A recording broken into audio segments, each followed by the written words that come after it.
but some stand out. People are tireless.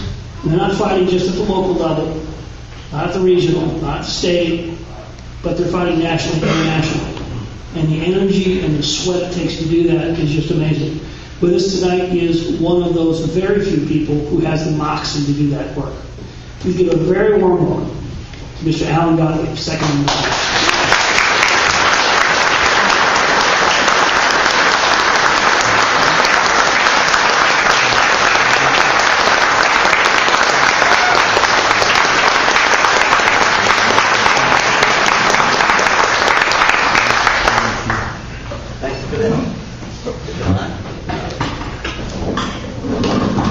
There we go. Thank you for the nice introduction. I don't really know if I stand out. I think after the last year, I'm lucky if I'm still standing. It's been crazy since Newtown on December 14th. I've had 2 weekends off in the last 6-7 months. A number of years ago, a gentleman named Bob Cooper wrote a book called Gun Control. And it outlined in detail what the fight was like in 1968 when they passed the 1968 Gun Control Act. And there's a section of the book that talks about what was thrown at gun owners and how it was done and the intensity. I just the other day reread the chapter in the book because it really was amazing in 1968. For a few months, what sustained the push for gun control. Like the Washington Post ran an editorial every day for like 60 days. The New York Times and the TV networks all went crazy. And we'd never seen anything like that. And we hadn't seen anything like that, quite frankly, up until this year. Things have changed, though. What we went on through now is more than the kitchen sink being thrown at us. In the past, you had all the national media against us, you had the politicians, but the one key ingredient that we never had to really worry about was significant money being spent against us. And Mayor Bloomberg and a couple others have changed that part of the equation to the point where, quite frankly, the gun rights movement is outspent today. And in spite of all the money and everything they've thrown at us, in a sustained 6-month attack now, there's been no real knockout punch. We've lost some battles, we've won a couple battles, we've taken more hits than we wanted to, and it's not been a good 6 months for us. Every year I know you invite me back, I usually come and tell you all the great success stories we've had. I really can't quite tell you that this year. I guess the only thing I can tell you is we survived, and we're still here to fight for another day. And it's really, really important considering what we've just gone through. So I'd like, if I can, just go over some of the scenarios. Let me start on the federal level. We all know what took place in Washington, and we walked away winning some skirmishes. By far, we didn't really win a battle per se, but there was no knockout punches on us whatsoever on the federal level. It's not gone away. It's still there. You come back and bite us any day now. If you have another situation like Patrick in Newtown, Connecticut, who knows if we can hold a dam again. I'll be perfectly honest with you. We did it by the skin of our teeth and a lot of smoke and mirrors, and we got very, very lucky. Part of what helped us out, quite frankly, was the grassroots people like you. The uprising of gun owners was just tremendous. We all rose to the occasion. We were there. We participated in protecting our rights, and we held our own. The question is that we get beaten up month after month, year after year. Do our people stay with us, or they get burnt out and tired? And I think that's what the other side is looking to do, is to burn us out. This is an unbelievably sustained struggle that's going on for our rights. We've taken some really big hits. If we move over and take a look at the state level, and it's interesting, you look at the color of the states. Where we get most of our losses are obviously in the blue states, not the red states.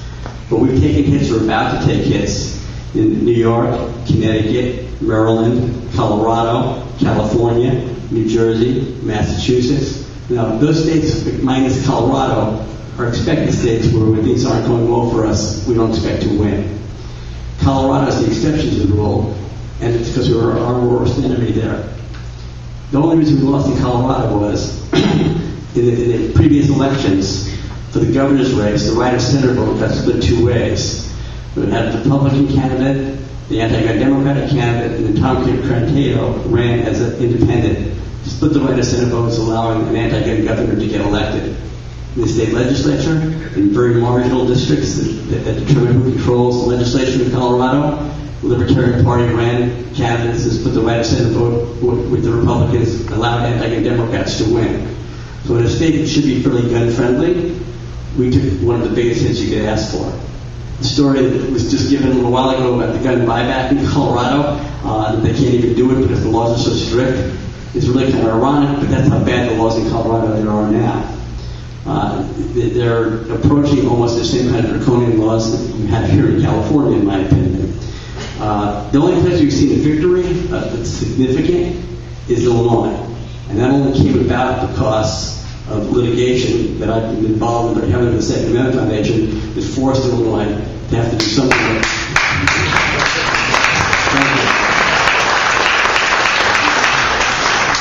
forced Illinois to pass a carry law, where they're going to have constitutional carry and open carry and everything they didn't want. They had no choice. They had to pass a law. In Illinois, what's interesting is it's actually a shall issue law.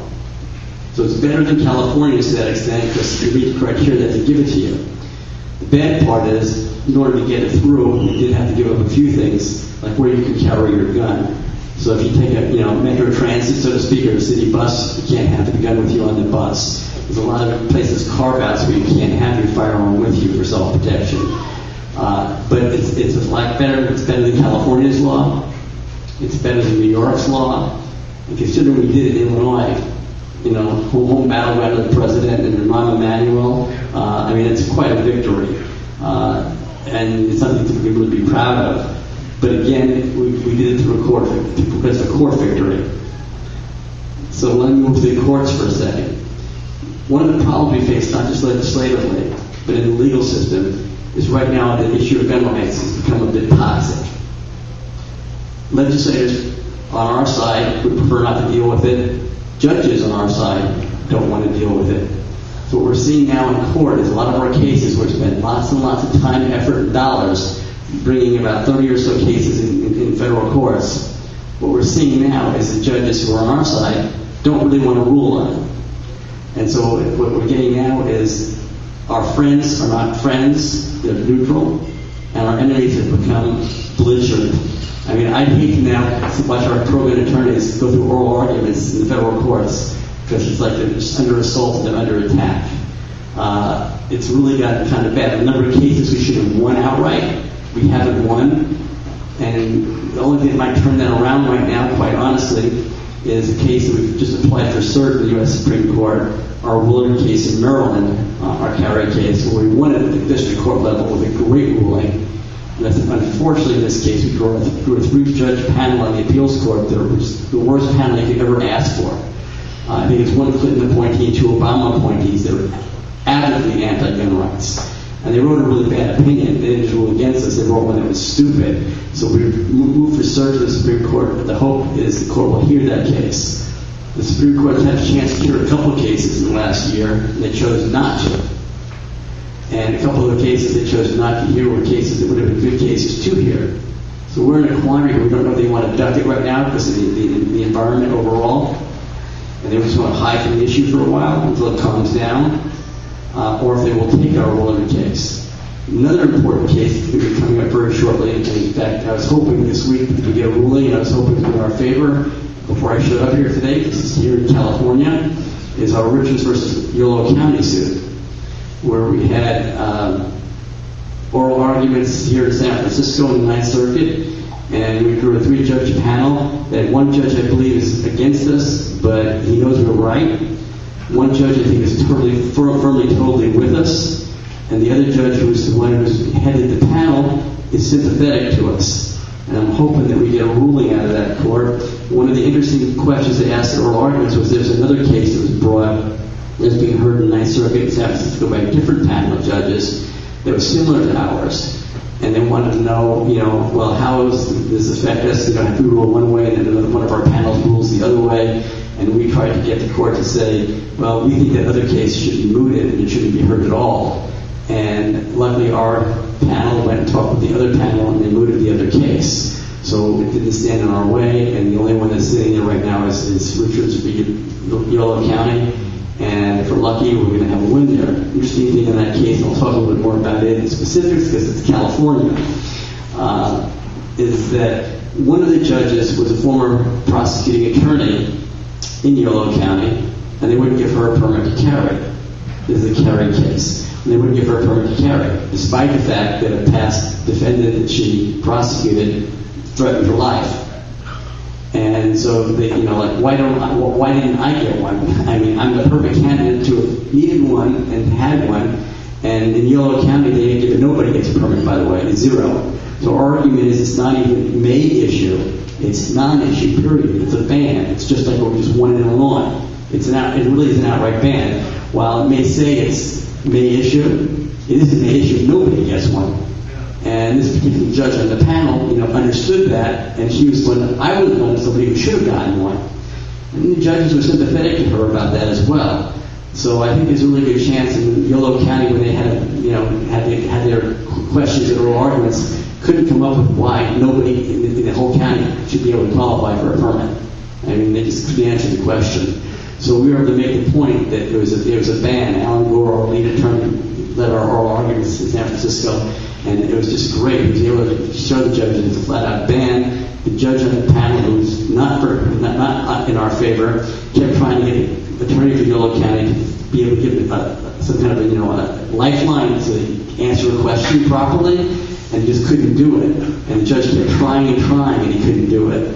And it got to the point where the judge almost wanted to say, I'm going to rule the other way. So I don't know what's going to happen there, but I think there's a really 50-50 chance that we're going to get a ruling on California carry that might be in our favor out of the appeals court. Of course, Yolo County will probably want to appeal it, but I hope we have a win there. And that, of course, would stand behind the Willard case, but also might give reason for the Supreme Court to hear the Willard case out of Maryland, because now we have a really cool conflict going on between the circuits. So I'm hoping that we might be able to do something for you guys here in California on carry. So watch your newspapers and your headlines, because it could come out any day now. That's an important one. And that's really what's going on the legal front, on the exciting stuff. The Illinois case that we won, of course, they filed for a motion to grant cert to the U.S. Supreme Court, but then, of course, now they're not going to file it because the case is mooted since the legislature is now legalized carry in Illinois. But it was really interesting, the dynamics of that. The Attorney General of the state, her father is the Speaker of the House, and he was trying to protect her so she didn't have to go to the court and lose, and also because she wanted to run for governor in the state eventually, and was trying to protect her and the current governor within the party. He wanted to stamp her career out, so he was playing games back and forth. And then you had the city of Chicago that wasn't willing to give up anything. One of the interesting things in the Illinois legislation that was passed is if we had to come back and give up some places where you could carry the gun, like on city transit. So we had in there in return a preemption, like you have here in California, which would not only preempt future laws, but also take out a lot of past laws on the books. And we got that through. But we had to compromise on that to give everybody 10 days that in one area they could pass a ban on assault weapons in Illinois, and a couple dozen cities, little towns, passed the bans on assault weapons, which will now have to go back and challenge in court. But the bottom line was, now after that 10-day period, nobody in Illinois can even ban assault weapons anymore in any city or jurisdiction. So it was a give and take. I think we got more on the take than we gave, and it was a kind of exciting victory. That's really a high point for us, I think, for gun rights this particular year.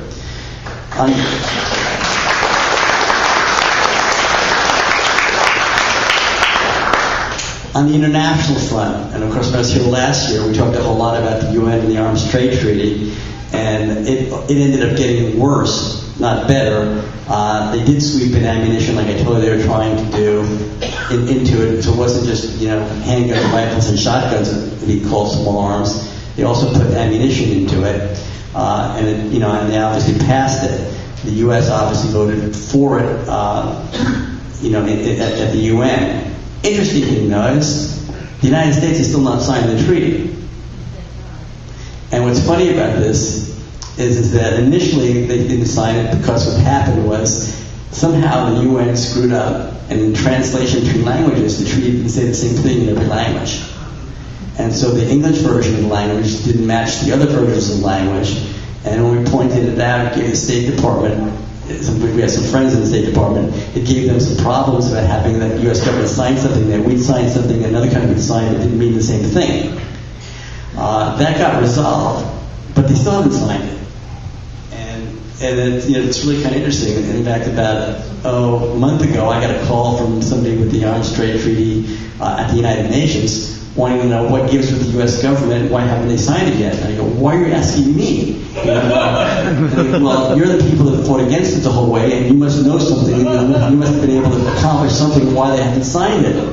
And I said, well, I have no idea why they haven't signed it. But, why don't you ask them? Well, we've tried to ask them, and the White House doesn't tell us anything. The ambassador doesn't tell us anything. The State Department won't tell us anything. We have no idea why they haven't signed it. To be honest, I have no idea why they haven't signed it yet either. Especially considering the environment and the administration that they've been pushing. I mean, why not? I mean, it's right in your wheelhouse. There's no way the Senate is going to, approve it. But why the administration hasn't signed it, I don't know. The only thing I've heard is that there's a really good chance that Obama won't sign it himself. John Kerry will sign it on behalf of the United States, which counts for ratification, for that ratification process to set it in motion. But somehow Obama doesn't want his name on it. And I don't know, you call for assault bans and banning magazines and everything else under the sun, and you had your delegation vote for it. I don't understand why you wouldn't sign it since the White House told them to vote for it. So it's really kind of interesting. The fears that we all had when I told me like last year what was in the treaty and how bad it was going to be, and of course the administration and Senator Reid and others are talking about how we're making all this stuff up.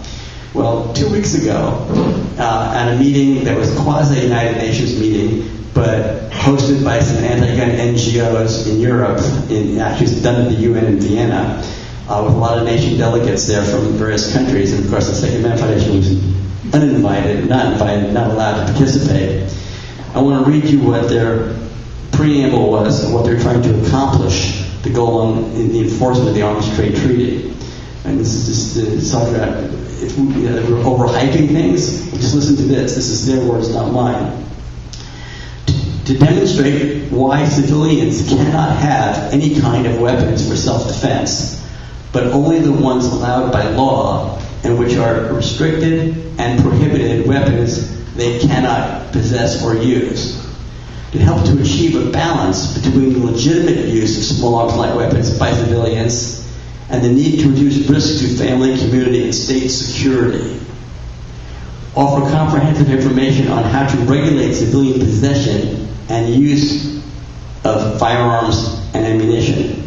Demonstrate the utility of consulting regional and international legal instruments for the state control of firearms. To understand the severe consequences to family and community safety due to civilian possession and use of guns. To clarify the legal definitions of the basic actors and activities related to civilian possession and use of firearms.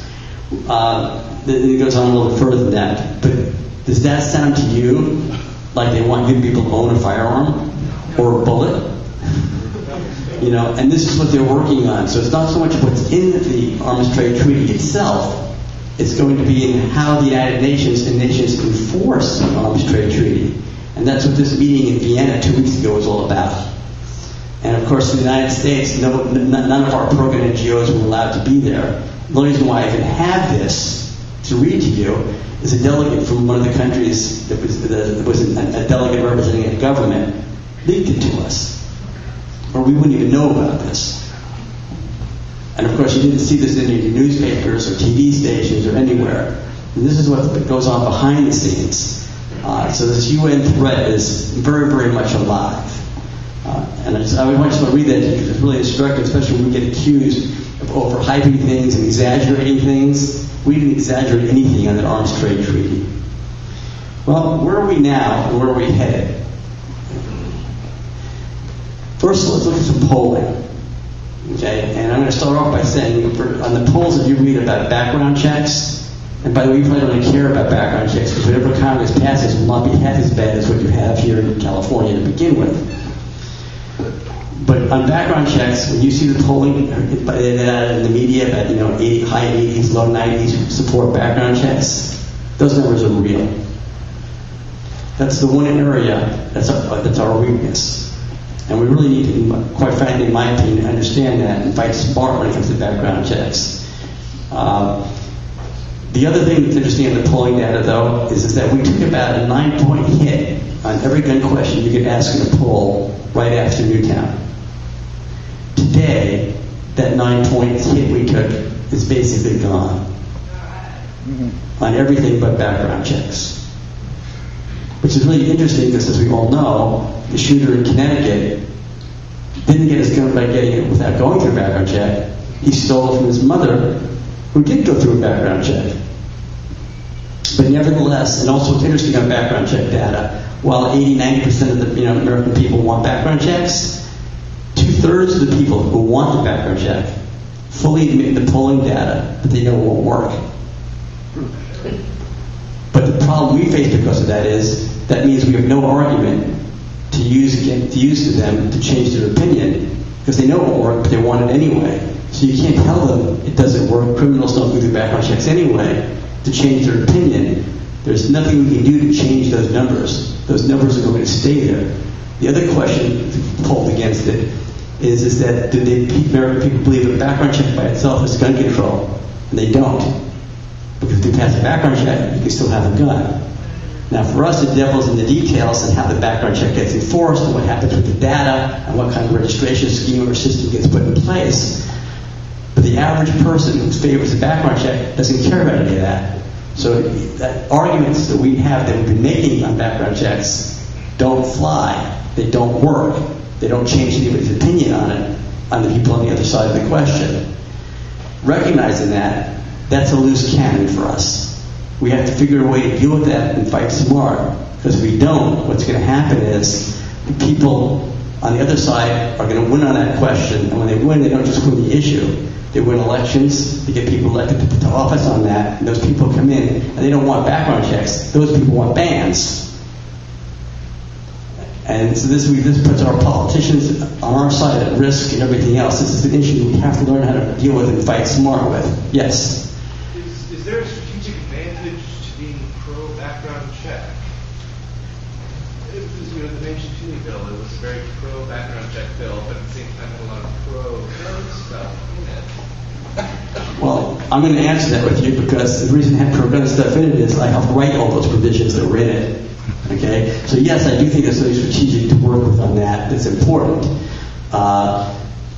The problem is that if you let the other side write your background check bill, you get a registration scheme, you get a registration system, you get everything you don't want, you get background checks that are hard to do, that cost money, that don't necessarily work.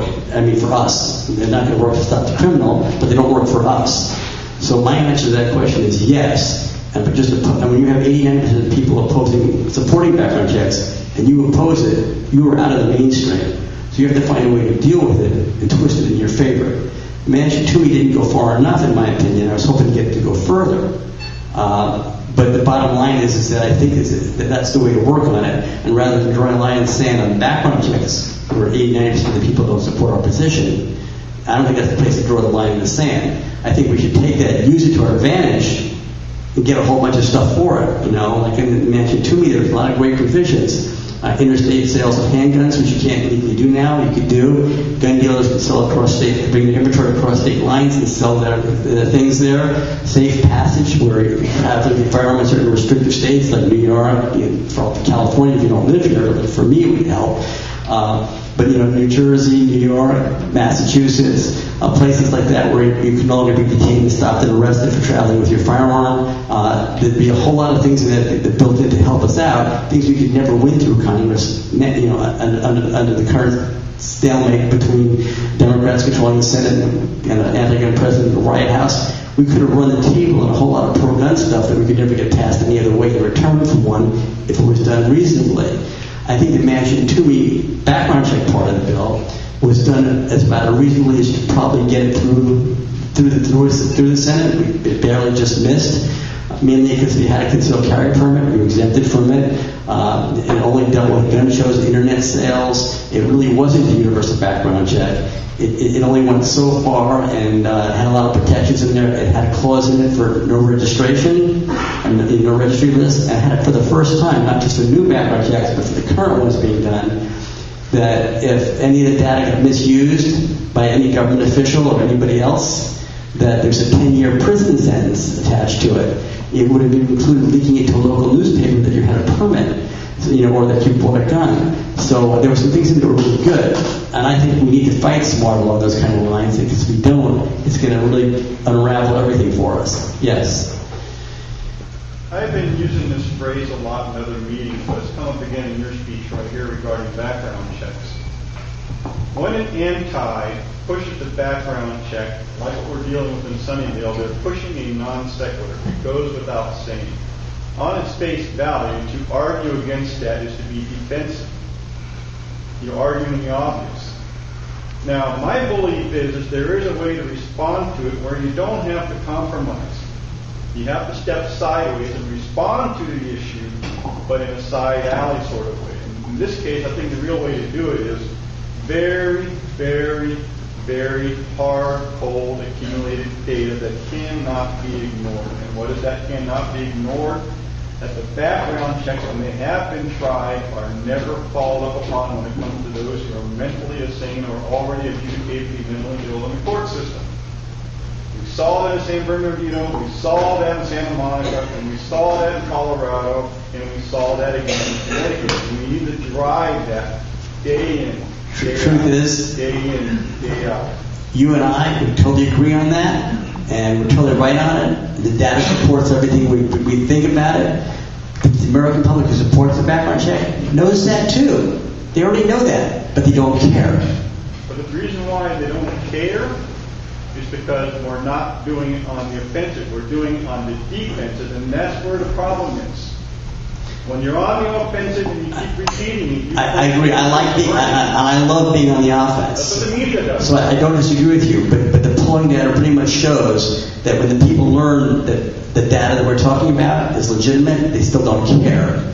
So we can do it on the offensive, and I don't think we get through it anyway. But let me just continue. I mean, I don't disagree with you, but I don't think it's going to work anyway. They will care if you get them to things along the point where they're killing our vehicles. Okay. Let's not have... He's okay. You're just fine. Let it go. Okay. Now, what's interesting, though, is in the polling data, in the recent polling data, I'm going to move off of background checks a bit on the polling data, because that's the one area where we get burned.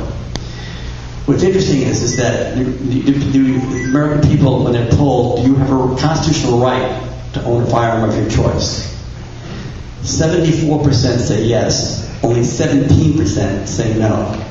That data is unchanged from before Newtown. So in the area that you have a right to own a gun, does the Constitution give you that right? We're just as good as we ever were. We haven't taken any bullets there at all. Yes? I'm an editor, but the Constitution does not give us that right. It protects that right. The polling data didn't say it that way. The polling data. I'm sorry. Okay. The polling data says you have a constitutional right. It didn't say who gave it to you or where it came from, but is it in the Constitution? And yes, the people think it's there. So the majority of people, way over the majority, believe we have that right. What's interesting too is that we break it down to stand your ground laws, and this is post Zimmerman. Okay, so this isn't before that. This is afterwards. 45% of the people think stand your ground laws are good. 32% think they're bad. 22% have no idea. But that's still 3-2 in our favor. And our stand your ground laws, pre-Zimmerman, it was also 3-2. We haven't lost no ground there either. So in the last year, the only place where we're hurting, and it isn't debating these arguments, is background check. That's why we're seeing in 2014, 15 states that are going to have on their ballot initiatives, votes of the people on background checks. Because we can't win it if it's on a ballot. And the other side knows it. And what Mayor Bloomberg is planning on doing is blowing $60 million in 15 states so that he can say the people have spoken and repudiated the gun lobby. Yes, sir. I just heard something that was surprising, and that's that all the money that Bloomberg's planning to spend are all in the crossover states where the Democrats are hoping to use that as part of a winning strategy to convert from Republican to Democrat. I don't think it's going to be in all the states because basically he's going to where you can put it on the ballot, and there's about 15 states in 2014 that don't have background checks that have ballot where you can put it on the ballot. So I don't think that's really what's behind it. Some of the Democrats are not actually happy with Bloomberg because in some cases he's attacking pro-gun Democrats as well, and for them to be able to get control of everything, they can't afford to lose their pro-gun Democrats at the same time. So I'm not sure that's in his thinking. I think the Democrats would like to see it that way, but I don't think, quite frankly, Bloomberg in this case, I don't think he's caring about supporting Democrats or supporting Republicans. He just wants to kill gun rights, and that's where the money's going. So he's looking at the 15 states. Now, this hits me a little close to home because my state of Washington is an initiative state, and if you're doing an initiative to the people, which is in virtually every state, it's 2014 ballot they're looking at, and you don't start that until like next year, January or so, put on November 2014 ballot. Sometimes some states it's March or April. But in my state of Washington, they've filed it already as an initiative to the legislature. So it goes to the legislature first, who will do nothing with it, and then it goes to the people for the November 2014 election. But to get it to the legislature, which starts in January, you've got to go collect your signatures now. So knowing what they were going to do, this is where you can take me off the record.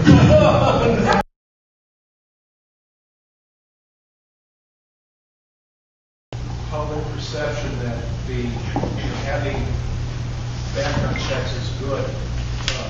Recently, a bunch of other states back east passed several laws dealing with voter registration and voter ID. And one of the ideas that came up with trying to squelch or try to minimize the drive to get background checks for firearms is to tie it in with voter registration, saying that if you're eligible to vote, you're eligible to buy a firearm. And conversely, that to prove you're eligible to vote, they can sit there and say, take what's the equivalent of gross or the mixed background check and have a thing like that in the voting area so that you can verify that the voter was indeed qualified to vote. And then by tying these two things together, you've got a general disgust with the idea of background checks for firearms owners because that's owning firearms is a right, voting is a right, and we really want to involve the government that much in fundamental rights. So I love speaking with you people. You're so intelligent, this audience. I'm going to play with that concept. My concern would be a lot of our own people would oppose it. Sometimes we don't always fight very smart. But let me think about that. I like you planting the seed in my head. I haven't thought about that. And the only thing that hits me really quickly is right now there are a lot of domestic violence misdemeanors that would knock you out from owning a gun but don't knock you out from voting. And in states also, the states control the voting rights, not the federal government.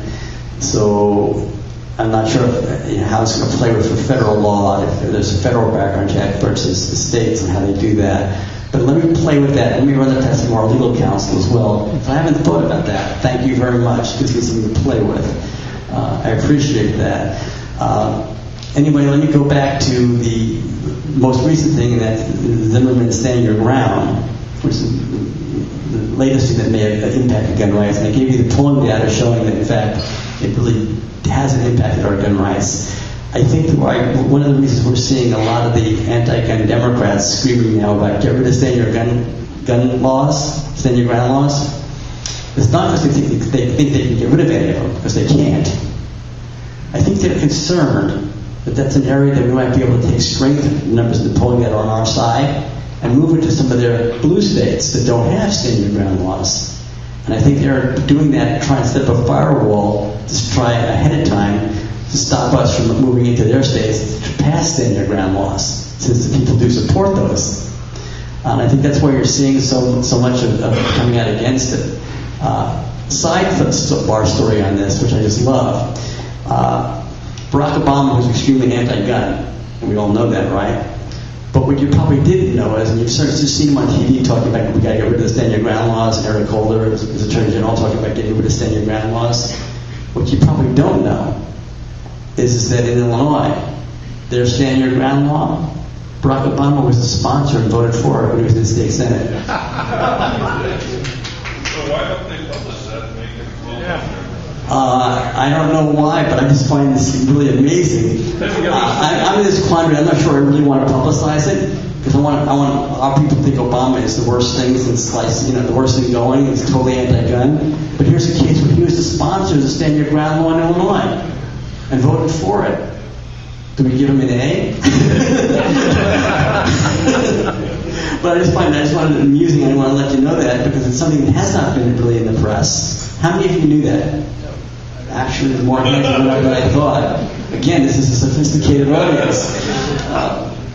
But anyway, it's absolutely amazing. Let me go real quick before the question and answer is always the best part of this, and I want to give you all a chance to ask them. But before I do, I just want to give you, since the first of the year, since Newtown, I've done over 200 radio and TV appearances, which is probably an all-time record for me. So if I'm a little burnt out here before you today, that could be one of the reasons why. But two of my fun experiences were, I was on MSNBC on one of their news shows, wasn't one of their talk shows, and I had the anchor of their news on MSNBC just screaming at me. And the way they did this, I was in a remote studio, so I had a camera, and I had a monitor I could look at. And, he was on his set, wherever he was. And his set was, he had this big TV screen that he'd look at, and I was in the screen. And so he walks up from the screen and has my face in it. And he's just yelling at me and just screaming at me. I mean, not even giving me a chance to say anything, whatever, but just how evil I am. So I said to him, calm down and take a Valium. And he looks at the screen. He's looking at me on the screen. And I said, calm down and take a Valium. And then they let me talk for a few minutes or whatever. And he started screaming again. I said, you didn't take that Valium. And then anyway, that video, it was fun for me. But it also went viral, on YouTube. Which is, I don't know if you got to see it out there. It went viral on YouTube. And then my other fun experience was with Piers Morgan on CNN. And just before I tell you the story, this is interesting because my son has gotten involved, is working for us in the organization now, and this was over. And being a young kid, they're all the social media and things, whatever. He did the thing with us and had posted on it. It was on the Citizens Committee for the Right to Keep Our Arms, which is the lobbying group that I run. He put a thing on a Piers Morgan thing about sending Piers Morgan back to England. And believe it or not, on Facebook, it got over 110,000 likes, which is an astronomical amount. To the point where anything else we've ever done, the most we've ever gotten is like 10, 15,000. And it just was like, 9, 8 to 10 times what anything our best we've ever done. And it just went absolutely crazy. So the kid got himself a job. But my funny story with Piers Morgan is that he's ranting at me like he usually does on anybody on his show with guns. And I go, Piers, if we're up to you, the Second Amendment would protect a musket. And he goes, don't put words in my mouth. I never said that. And I go, yes, you did. In fact, yesterday, here's your tweet. And it was like dead silence, And so since it was dead air, I just kept talking. And then finally he goes, Mr. Gottlieb, this is my show, not your show.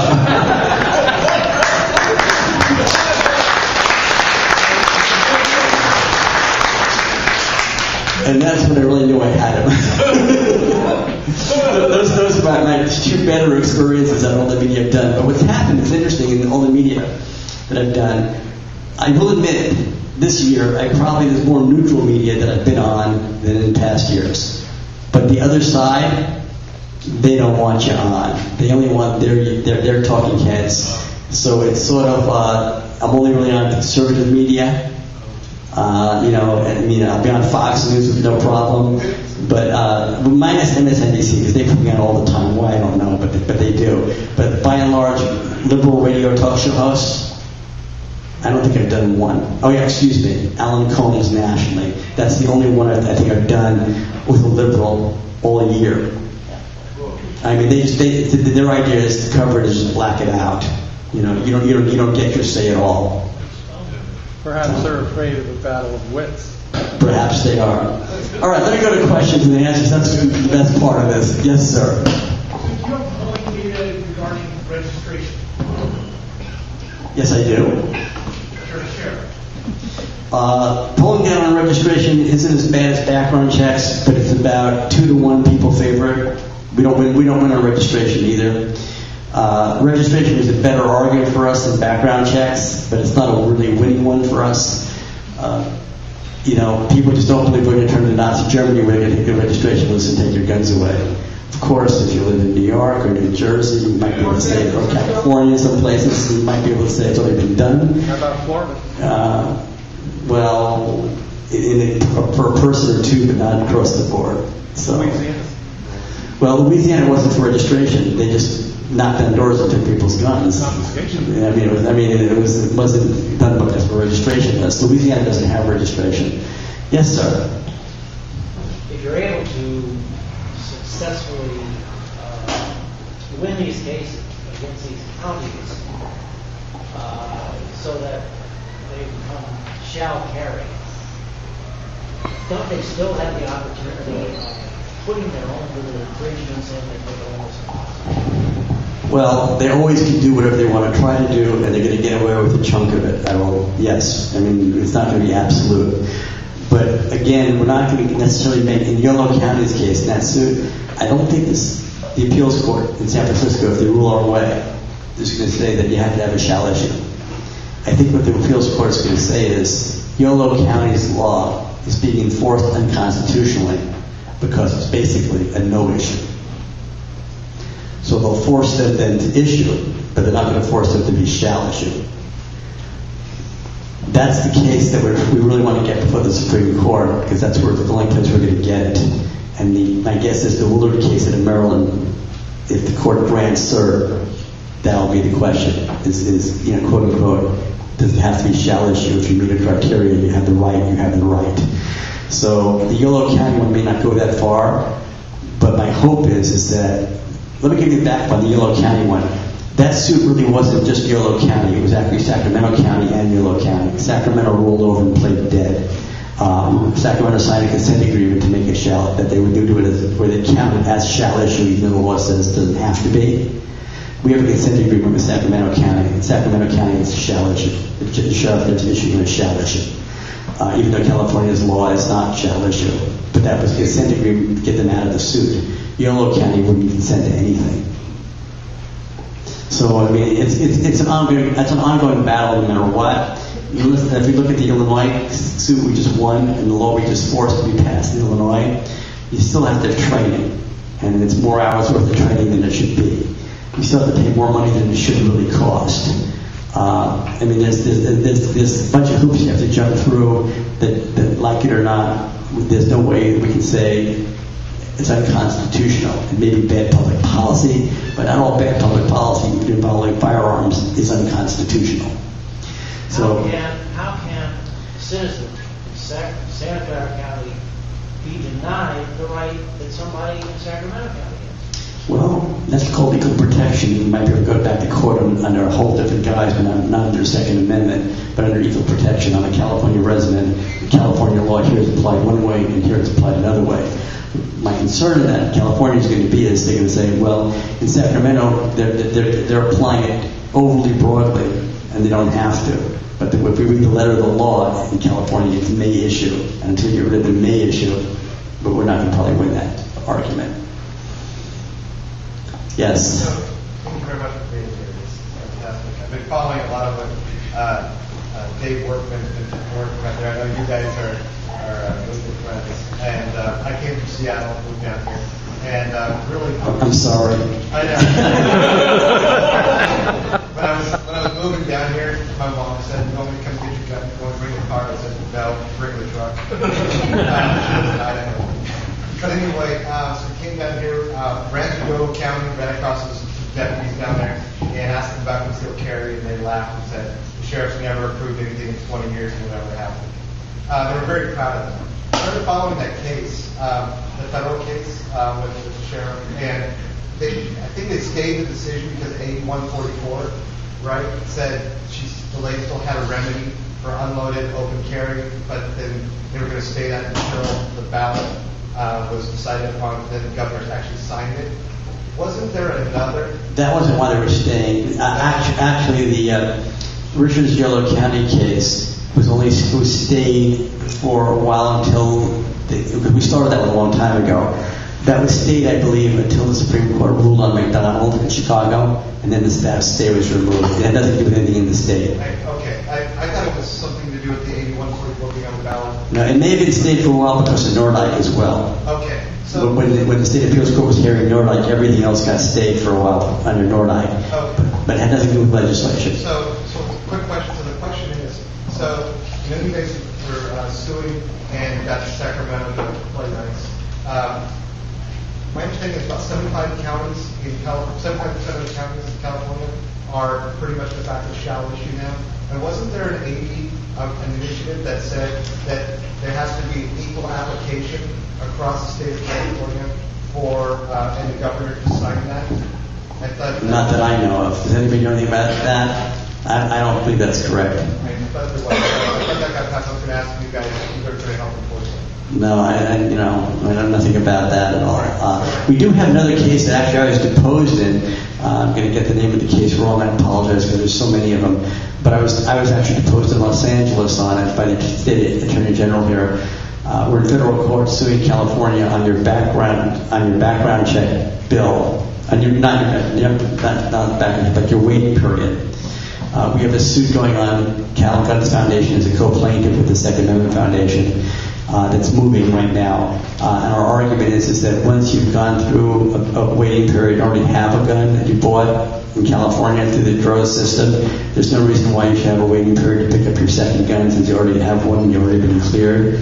And it was interesting when I was deposed on that, the attorney for the Attorney General's office. Just a couple months ago, they deposed me because they're trying to figure out how to get us knocked out on standing, which wasn't going to work.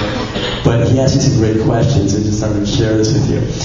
He wanted to know from me, because, do you think, the waiting period shouldn't be there if you're buying your second gun?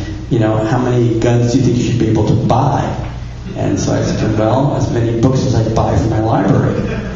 And he says to the court reporter, strike that answer, it was not responsive. But I have a feeling we're going to win that one because the waiting period for a second gun in California doesn't make any sense at all. And I don't think they can legally justify it in court. They can't show there's a public need for it. It's public safety. They can't show anything. And they're tripping on themselves right now. And I have a feeling that one or two things are going to happen. Either somewhere down the line before we get a decision in court, California's going to change that law, knowing they're going to lose it ahead of time, so they don't have to pay our legal fees, or they're going to lose it, and you're going to get that part of your rights back, and we're going to get our legal fees. Yes, ma'am. You said you needed like 400,000 signatures on your petition to get the... About 325,000. Right, to get the 100,000. To get the 250,000. Yes. Is it possible that the forms are downloadable? It seems like... No. No? In our state of Washington, I don't know how different states work, but our state is that to be 11 by 17 in size. And there's certain requirements of what has to be where on the front page. And on the back side of it, there has to be a place for the person who circulates the petition to sign it that it's true and correct, that they got the signatures. And you can't download it. Nobody can get that printed on that size of Kiko? Well, they can. We try not to encourage that because it's not printed exactly on the page the right way with an inch space at the bottom so they can put their stuff on afterwards. They're invalid, they become invalid. And so we're trying to control it. But printing initiatives are cheap. Well, I was thinking how people from out of state may know somebody in Washington they can all forward it to and say, you must go print it. Well, I'm more than happy if you know somebody in Washington State, just email us, send this person a petition, and we'll mail them one. It's not a problem. Yeah, I'd say we need to reach out to all these kind of organizations. I mean, if somebody there, you have a contact, you request a form with. Yeah, Something, you need this to go, you know, file. Yeah, we just dropped 80,000 petitions to the mail to individual gun owners this week in the state. We're gonna qualify. It's just unfortunate it costs a lot of money, and it's money I'd rather spend, on litigation or something pushing our rights forward rather than just trying to hold the ground. I mean, we have moved this whole issue this year to where we are on defensive. We're not on the offensive anymore. And damn it, it's been fun the last half dozen years being on offense. Yes. Thank you for your time and thank you for the bow tie. Does that mean I can go now? Question actually, how would you respond to, so basically we're pretty familiar with the Zimmerman case that's out there, and the big question that always pops up is, well, would Zimmerman have got into that altercation if he didn't have that gun on him? And the question that comes up over and over is, if we allow more people, more citizens to carry firearms in public, aren't we then encouraging people to have artificial courage? Curious if you can resolve that. I don't believe so at all. I don't think any data statistics show that anywhere in the country. I mean, you take a look at the states where people have, concealed carry permits versus where they don't, and you won't find that at all. The other side likes to point out in the states that have stand your ground laws that there are more justifiable homicides in those states. Yes, so what? If they're justifiable, that means they were good. I mean, that means that the other person was a bad guy. I don't find a problem defending that at all. I don't see that. Just while you brought the Zimmerman thing, last year at our Gun Rights Policy Conference, Mark O'Mara, Zimmerman's attorney, spoke at our conference, and he was just really great. And I knew Zimmerman was in good hands when we had his attorney at the conference and listened to him, and the audience was just hanging at every word he said. I'm hoping that he's going to come back and speak to us in Houston for this year's Gun Rights Policy Conference. But, they didn't use stand your ground, obviously. You all know that, and you're all smart, so I'm going to teach you that. They didn't use it as a defense because, quite frankly, it wasn't a matter of standing your ground. He was being attacked. It was on the ground. That was self-defense. And what I find this whole thing is alarming is that, I actually thought up until last week that the dispatcher told Zimmerman, break off and don't follow. That's not what the dispatcher even said. He said, you don't have to follow. We have police on the way. Right. They didn't say to him, don't follow. They said, you don't have to follow. I didn't even know that until last week. And the truth is, what I hate is it wasn't that. Oh, and the other one you probably already know too, because you're also smart. You've heard that Trayvon was walking down the street with his Skittles and his iced tea. He didn't have an iced tea. He had an Arizona fruit drink. I know, isn't that amazing? The media, but you know why the media didn't talk about it? You know what the fruit drink was? Yeah, watermelon. I don't have to say anymore, right? I mean, so they didn't want to bring that into it because that was the stereotype. So they said iced tea. I think I got away with that for how many months? They even got away with it in the courtroom. I mean, you're not even truthful about details like that. And to me, what it is that Trayvon Martin walking down the street, doesn't matter what he had in his hand. At the time the incident happened, he was committing felony assault. He wasn't drinking iced tea or eating Skittles. He was pounding somebody's head against the concrete and punching him in the nose. That's felony assault. Maybe if he lived, he could have been prosecuted for attempted murder. I mean, the media has it so twisted that it's just unbelievably disgusting. But that's how anything with guns is going to work that way. We all know that. Yes, sir. The question what you were talking about earlier with regard to this background check. Okay, going back to that. If the person who's already had background checks for other weapons is now required to have this long background check, doesn't that indicate that the people who are holding it back have a prejudice, a bias against the Second Amendment, and it's an undue burden on anyone purchasing a gun? Sure sounds that way to me. As an example, the measure they're trying to do in Washington State right now Well, first in California, you have the DRO system, so the state does the background check. They may use some of the federal databases, but the state does the check. The thing they're trying to push in Washington is the state will not do the check. They're forcing the federal government to do the check. It's like an unfunded mandate in the other direction. And what right do they have to have the federal government do that? If it's a state law in California, at least your state's been honest about it, the state does it through the DRO system. In Washington, this initiative it's the federal government to do the check in areas the federal government doesn't have the authority to necessarily do the check in. And the other thing is that in California, you have a cap on what dealers can charge, right, on a private party transfer. There's no cap in the Washington one. And in the California one, licensed dealers in California have to do the check under the state law. In Washington, the initiative, they don't have to do it. There's no mandate for them to do it. So if they don't want to do it, they don't have to do it. So now you're supposed to sell the gun to a dealer, but if the dealer doesn't want to do it, they don't have to do it. And if you live in a place where there's only like one dealer, tough nookies, you just can't transfer the gun at all. Yes, sir. On the Zimmerman case and him being disobeying the police dispatcher order not to follow Zimmerman and stuff, on Armored American Radio, they had this on Yvonne, and he did a really good job of deconstructing all that. And if you're interested, try to find the podcast from last Sunday's broadcast of Armored American Radio. You know why I missed that? Because I was on Armed American Radio last week. Masada, you did a fabulous job deconstructing that whole thing, and it's really worth listening. I think actually maybe it was 2 weeks ago Masada was on.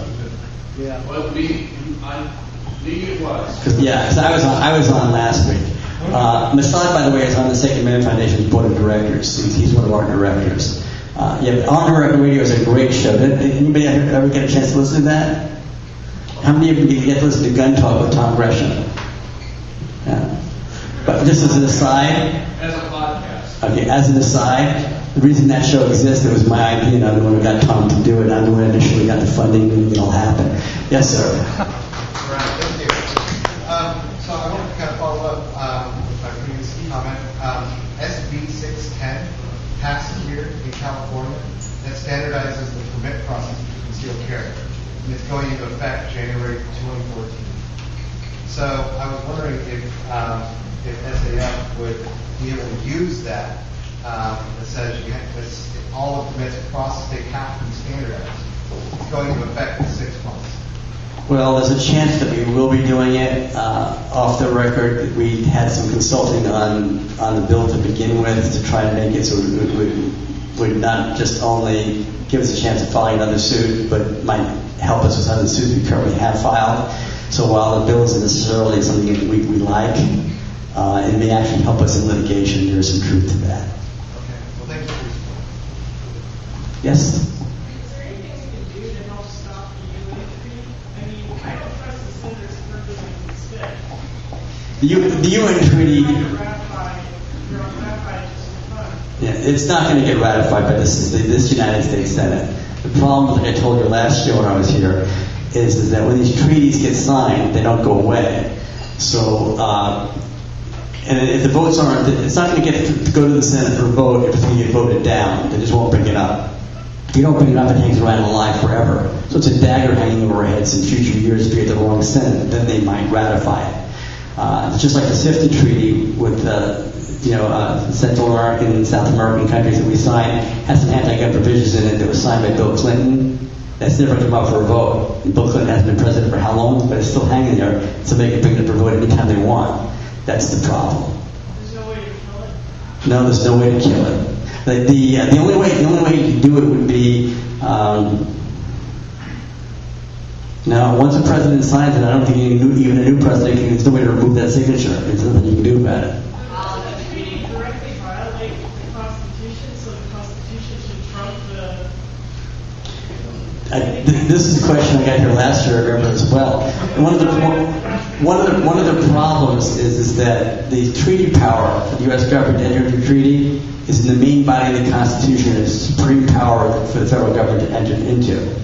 There's a lot of legal theories and arguments that have never really come up against other constitutional rights in court yet, but there's a legal theory and argument that, quote unquote, it could trump the Bill of Rights because it's in the main body of the Constitution. It gives the government supreme power to enter into treaties. It's one of the most important sections of the Constitution, giving our federal government certain rights, whatever it might be. And I'm not sure, depending on, again, if you get Obama judges looking at it in a court, I'm not sure you'd win.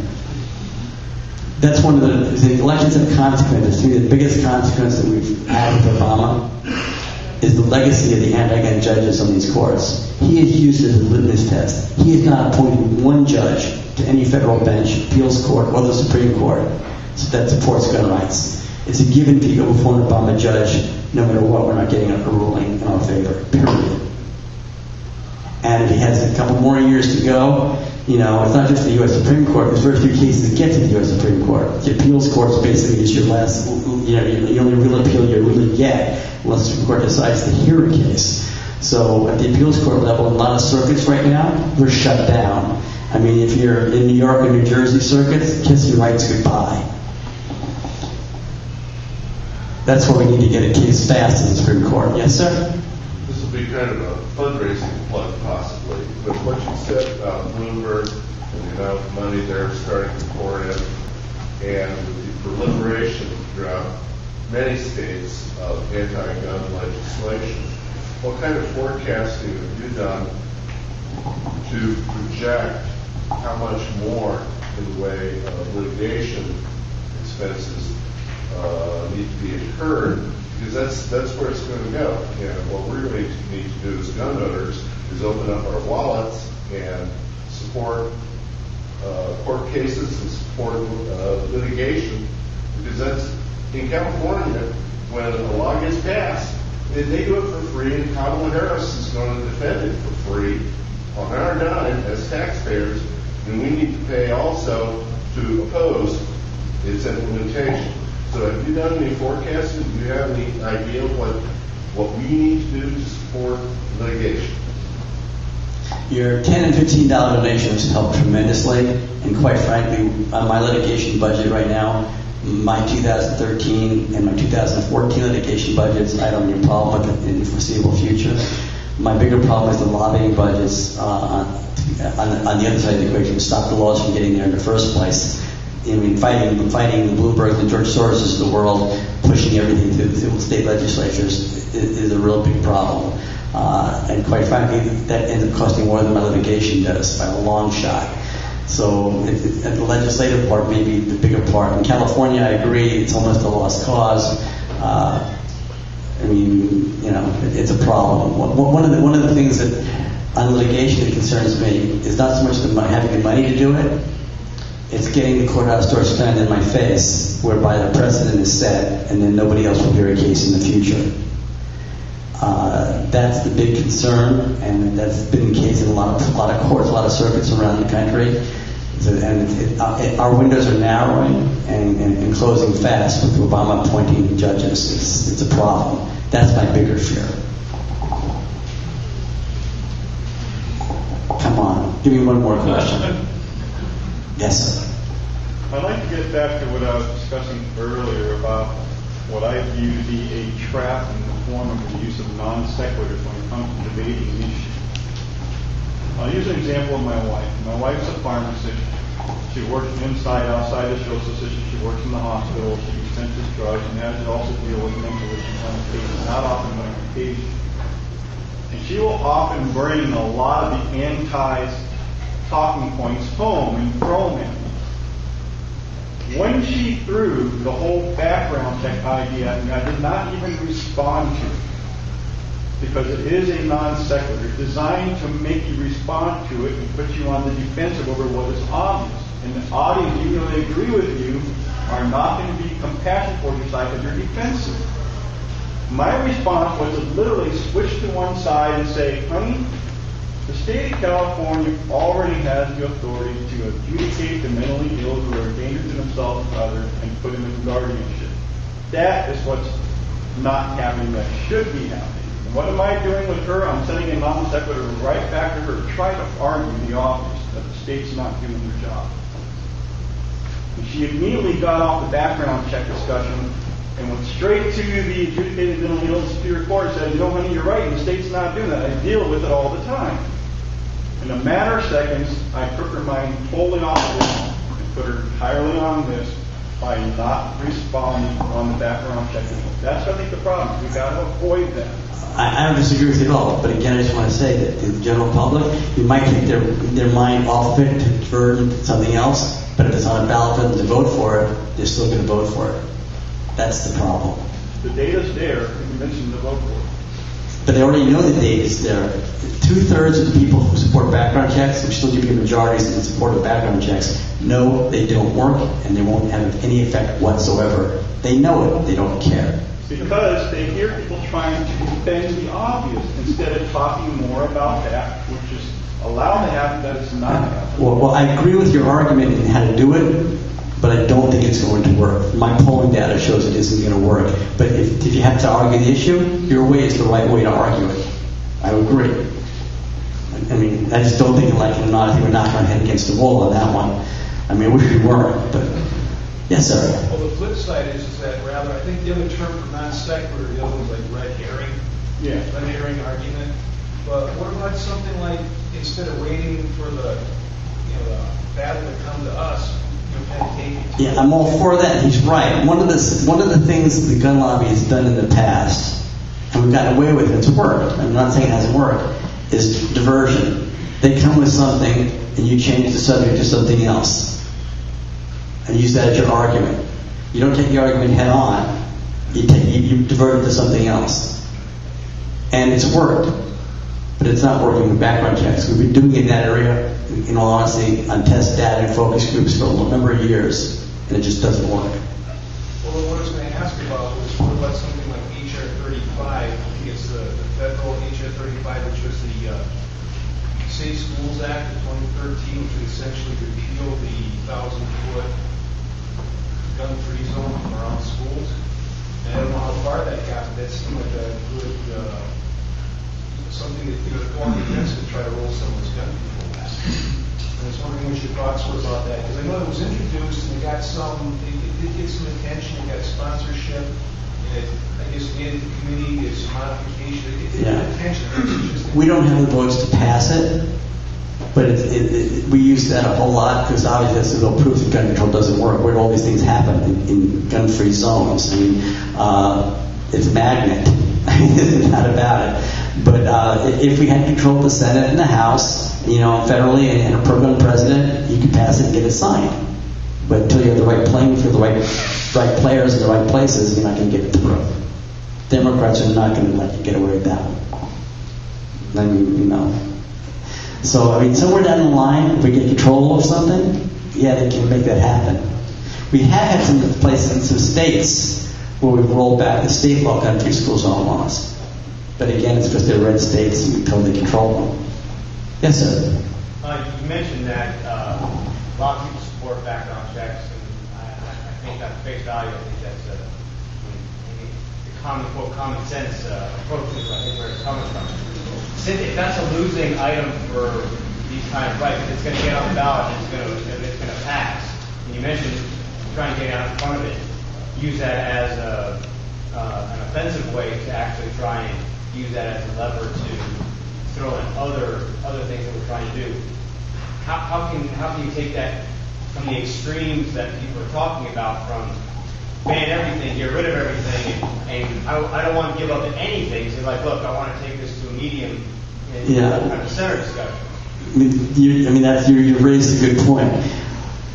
If I really think that probably we could have gotten background checks off the table and had a federal one passed that would not have burned us and given us a whole bunch of good stuff, if it were not for the fact that the issue was as polarized this year as it was. And who do I blame for that? Barack Obama, Biden, Feinstein, Schumer, because we started about banning guns and banning magazines and limiting ammunition to 7 rounds and 7 bullets in your gun. You've now polarized things so badly that everybody's on one side or the other side, and there is no way to find a common workable approach. I blame the other side for this, and I'm not sure that they didn't want it that way to start with, because I'm not sure they really wanted to pass anything. I think they thought it was a winning issue for them on polling data, and they want to use it in elections. I don't think the White House ever thought they'd get anything passed. I think they poisoned the well earlier to make sure nothing would get passed. federally. I blame the other side. Yeah, we know that the Fast and Furious was a government program.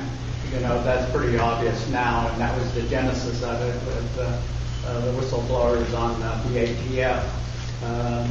You know, it's making that point. I wonder, though, I think in my mind there must be an origin for, you know, Aurora, Colorado, where they had the sign that says gun-free zone for the theaters. I think it was 6 of them or 7, and one theater that didn't have a sign. So, in other words, they were unprotected. You know, no one ever had a gun to do that. And then Sandy Hook, you know, Newtown. I wonder if these things are, if we knew the genesis of it, whether they were orchestrated. It's honest. They were not orchestrated. You don't think so? No. No. I do not think so at all. I mean, we all love conspiracy theories, but that's just not one of them. I'm sorry. You know for a fact. You know for a fact. Well, let's put it this way. If any of those were orchestrated, by now somebody would have leaked and we'd know about it. I'm waiting to hear. You know, well, you're going to wait a long time if I don't think they were orchestrated. All right. Yes, sir. This question is concerning California and the handgun roster. There's been a situation where Sig Sauer will not accept a weapon for repair if it's not on the roster anymore. Is that something that's on the radar that we have a suit again on the handgun roster case here in California that got put on hold because of Nordyke. Now it's off hold and it's starting to move for us. And we just, on the handgun roster case, we just amended it because and the court allowed us to amend the suit. The state opposed it, and the court allowed us to amend it because of your microstamping law. So we've now incorporated the microstamping into the handgun roster suit because if you're not a microstamp, you won't be able to get onto the handgun roster in the future. The court thought it was a pertinent amendment and it took it. So we're challenging not just the roster, but also the quote-unquote microstamping in California in that suit. And that suit, because it's been filed a long time ago, for them on the microstamping side of that, we jumped ahead of everybody else in the court system because of it. So I'm looking forward to that one because I really think we're going to win the handgun roster suit. You know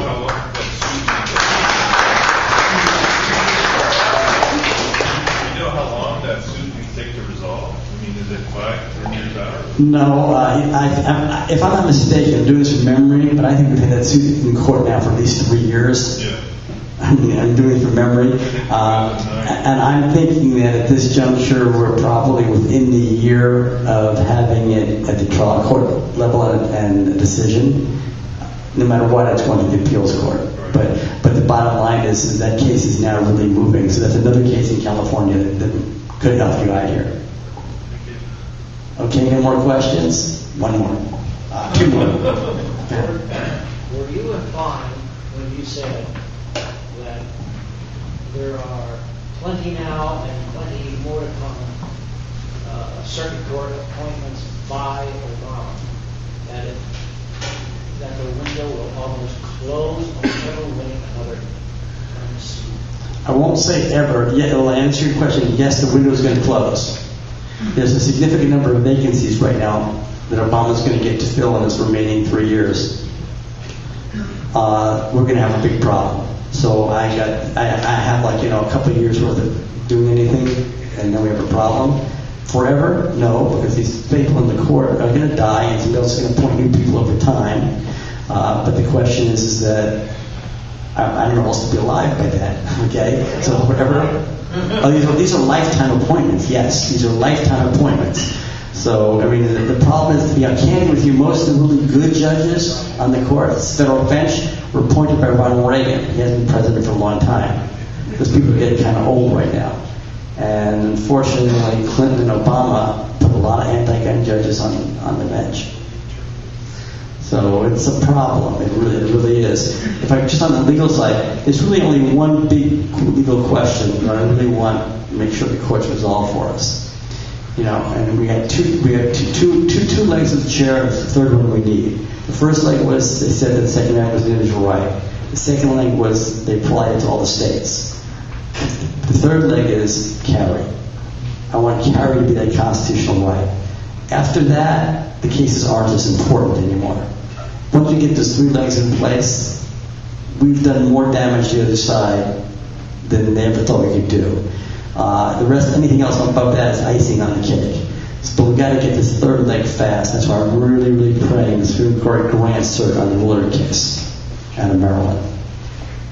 You're next. Last two. Last two. You and you. Go ahead, sir. I asked earlier about citizens carrying and how that can possibly increase the whole vigilante thing. And you correctly pointed out that Florida's a beautiful case where it just hasn't happened. And in my experience, when I deal with statistics and anti-gutters, it doesn't sink. Sorry. Whenever you deal with statistics and anti-gutters, they just don't sink in. But I've made a couple of anti-gutter friends who have admitted to me that it's the one-liners that they absolutely despise. So I read, Masadi's book on concealed carry, and he deals with that in one section. One is, why do you carry a gun? And the answer is, well, a cop is too heavy. Well, how often do people really get killed out here? And the answer is, well, just like anywhere else, only once. Are you aware of any places I can go and find some really good one-liners? Okay, I'll write a book of one-liners. They got me.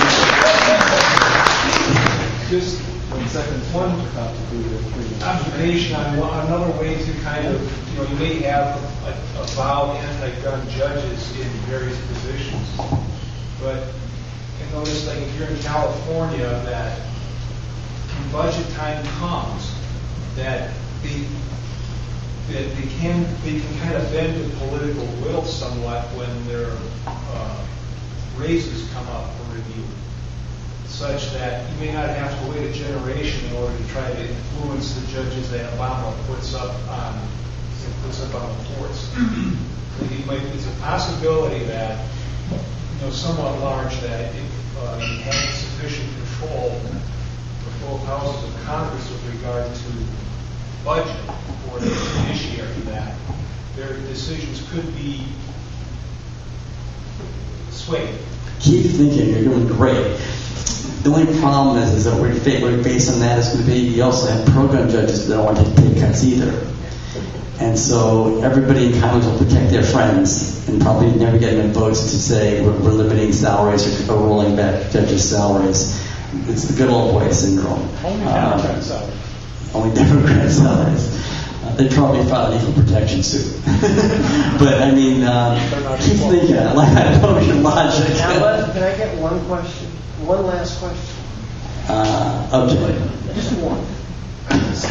Make it loud. A lot of states there's several states that have engaged in laws that nullify federal law. Where's this going to go? Is it going to help us? Okay, let's say we're starting with the Montana Firearms Freedom Act, which started it. And the Montana Firearms Freedom Act was copied now by at least a dozen states, right, where it's law in like about a dozen states, whereby the federal government can't impose laws in that state for guns that were made in that state that don't engage in interstate commerce, so to speak, they don't leave the state. That case in Montana, the Montana one, is in court, and it's a preemptive strike suit by our side. In fact, the second nomination is one of the plaintiffs. And we just had oral arguments on that a couple months ago in the Ninth Circuit. They held for some reason in Portland, Oregon, and a visiting circuit judges in Portland did it. I don't think we're going to win it. I went along with funding this. Actually, we're not just the plaintiff, but we're totally funding it. And I did it not so much that we're going to win in court, because I don't believe we are, but I did it because it raises the issue, it buys time, and allowed 12 other states or so to adopt it, and created as a pushback against federal legislation, pushing against our rights. It's a pushback, and I thought it was good for the debate, worth every penny you're putting into it for that reason. The reason I don't think we're going to win it is the Commerce Clause has become so elastic because of past court decisions around the country that basically anything is considered interstate commerce. You've got a famous case, I think it was a California case, where you had a woman here in California who baked a pie to sell at a pie sale. And the law in California was that she didn't go through all these procedures and make sure it's as clean and good as one done by a bakery. She couldn't do it or something. Or the feds did it under the FDA or something. And the argument was that, or the court decision was that if she sells a pie in California, it was made in California and never left the state, it still affects interstate commerce because it means that one less pie that could have been sold in California that was made in another state didn't get sold. That's how elastic that commerce clause has gotten. So I'm not sure we're going to be able to win it. The one hope we have is that every single commerce clause decision that expands federal rights of the federal government, every single one of them, not one of those has dealt with an infringement on another constitutional right. So now we have a situation where there's the Commerce Clause, the power the federal government has in the Constitution as interpreted by the courts to regulate things in the Commerce Clause. Can you regulate a part of the Bill of Rights under it? And since the Second Amendment is now part of the Bill of Rights and recognized by the Supreme Court as an individual right, can the Commerce Clause regulate that? No one's ever ruled on that yet. That's the hope I've got. Is that we gave the courts a way to say, okay, every Commerce Clause ruling in the past can stand. We're not taking them out. We're not conflicting with any of them. But in an area this narrow, the Bill of Rights, the Commerce Clause falls. So they wouldn't affect any other past case law. It would only apply to us on guns. If they could come out that narrowly, then we could win. Thank you. That's helpful.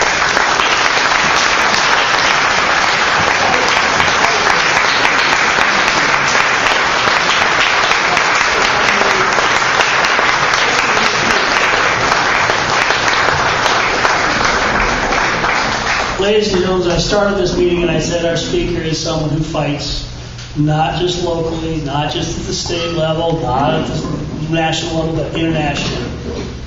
Everywhere he goes, he's fighting different people, but they all have basically the same mantra, the same slogans over and over and over again. And every time I think about these people, I say, what kind of people don't think? Just regurgitate the same slogans over and over again, no matter where you go. And they don't respond to rational thinking or rational arguments. The more I thought about it, I realized we're dealing with people in human form that don't think. You know what those are? Zombies. So I got on the phone. I called GS2AC Defense Industries Zombie Division. Talked to our technical staff, and I had them put together a couple tools that Alan can use to help fight these zombies. First, we have GS2AC certified zombie ammunition. Now, these are special silver-coated, blessed by the Pope, double-aught shot. I don't care if you're dealing with Bloomberg or this lady. It'll work. It's been tested at our armaments. Second, you need a delivery system, and we have one here for you. This is the GS2AC signature zombie shotgun.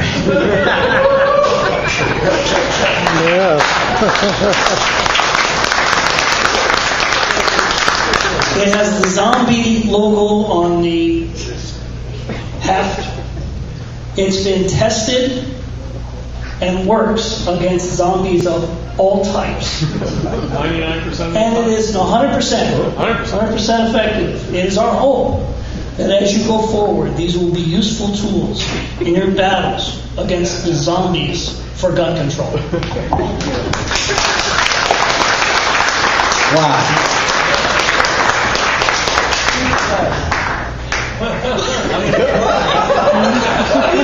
Especially don't get one of those when you speak at the UN.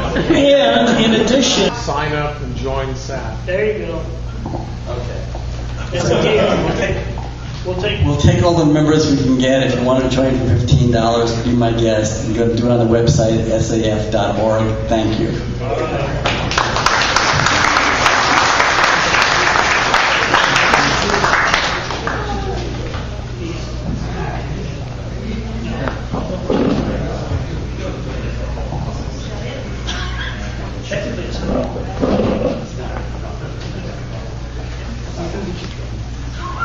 I don't want to get arrested before I leave California. Private party transfer here. Once again, Alan, I want to thank you very kindly. He spends time coming from nationwide. He comes here. We are blessed. Alan, many, many thanks. We owe you.